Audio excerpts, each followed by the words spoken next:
Hi, Dr. Colhane here with a instructional video on how to use the Salami Method exam wrapper.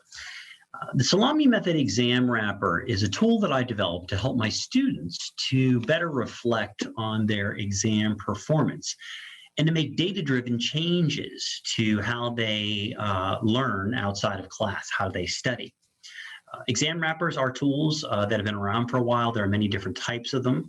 And this particular exam wrapper is really designed to fit into the methodology that I teach my students with regards to using evidence-based learning strategies in their day-to-day study.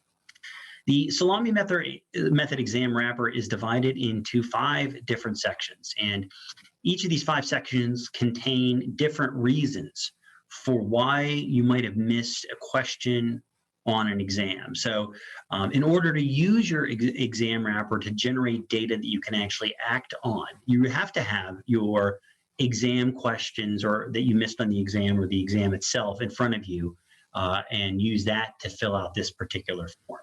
Let me show you how to use this form very quickly so that you can get the most out of it. One of the first steps I recommend for students using the exam wrapper is to take some time to familiarize yourself with the different sections below. Let's take a look at this, and I'm going to show you each of the sections. So we have in each of these sections, or in this table below, we have 26 different statements that are subdivided into 5 different categories. And each one of the statements describes a reason for why you might have missed a particular exam question. In section 1, we have understanding and building context. So all these statements down here are related to that particular phase of learning. Remember, the first phase of learning is developing familiarity. The second phase of learning is developing an understanding of what you're learning and how it fits in with other things that you know or are learning in other classes. The second section here is consolidation. That's the third stage of learning, where you are transferring information into your long-term memory to be able to recall it later on to answer questions and solve problems. Remember, one of the major goals of studying is to develop a durable, accurate long-term memory bank or knowledge base of information. The next and last phase of learning is that utilization phase of learning. And in utilization, we're taking the information that we've consolidated in our long-term memory and we're applying it or using it to solve problems. So each of these statements under here describe a reason for why you might have missed a question that involves some sort of application or utilization, okay? And then finally, we have exam skills. So if you're having some problems with your exam skills, let's say, for example, you missed a question because you did not carefully read all the answer options and pick the first one that looked correct. Well, yeah, then you would mark that question in that particular category and on that question. I'm going to show you how to do that in a minute. And then finally, we have environmental factors, and these are more yes/no questions that you could probably answer right at the beginning of using the exam wrapper. Were you distracted by noise or other students during the exam? Yes or no?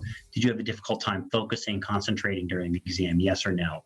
Did you blank on information necessary to answer the questions? Yes or no? So there's a bunch of different questions that you should answer yes or no and put those answers in this column right here. Okay. Now, what you'll notice here, I'll just go up here to the first section. Under each one of these sections, there's a section called potential corrective actions.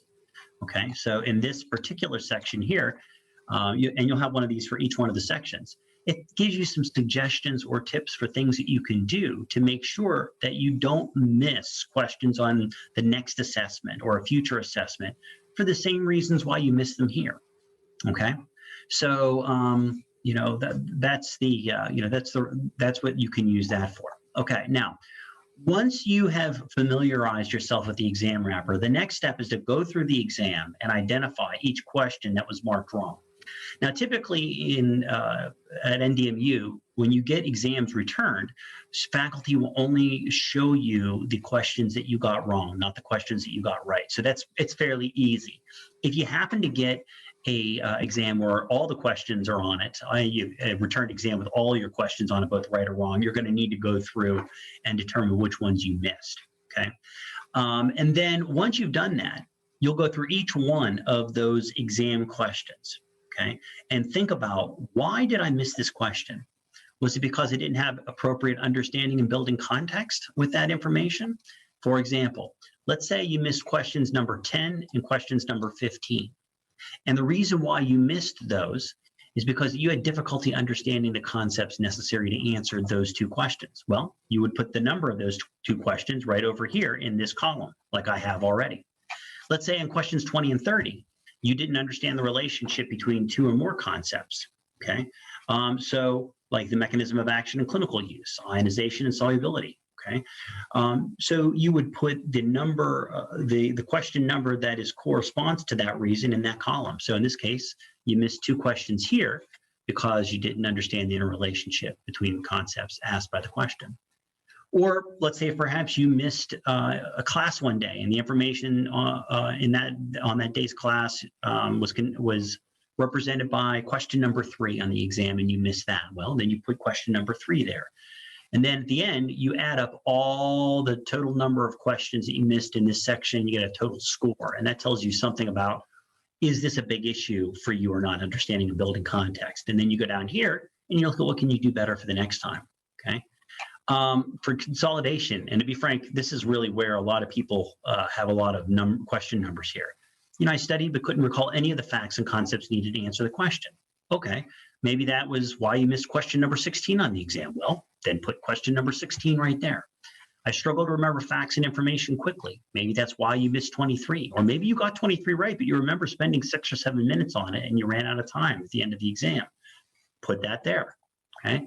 And then, you know, ultimately, again, you'll add up the number of questions in this particular section to get a total score, okay? And you'll do that for all of these. Now, one question that always comes up is, let's say I missed an exam question for more than one of these listed reasons. Can I list the question twice? Absolutely, you can, okay? Or if maybe I missed the question for a reason that's not listed on here, okay? Well, make a notation of that at the end of the form, separate from the table, and we could talk about that and see what we need to do about that particular reason. Okay. And then the last section, again, we talked about the environmental factors. You can answer yes or no to those questions. And then when you've finished reviewing your exams, you just add up the number of questions in each section. We've already done that, and that will give you an idea on if you had a problem with that particular stage of learning or not. The higher the score in that section, in each of these sections, the more issues you probably have with that stage of learning or component of learning, and the more you need to pay attention to that when you're studying for the next exam. And that's it. If you have any questions about how to interpret the results of your exam wrapper, or how to fill it out correctly, or what what can I do better to better prepare for the next exam in my course, please just contact me and set up an appointment. We can do an academic coaching appointment. Usually it takes about 30 minutes to fill one of these out and go through it, and we can give you some really good data and suggestions for how to move forward. Thanks for your interest in exam wrappers. I hope this helps you, and I look forward to working with you in the future. Thank you.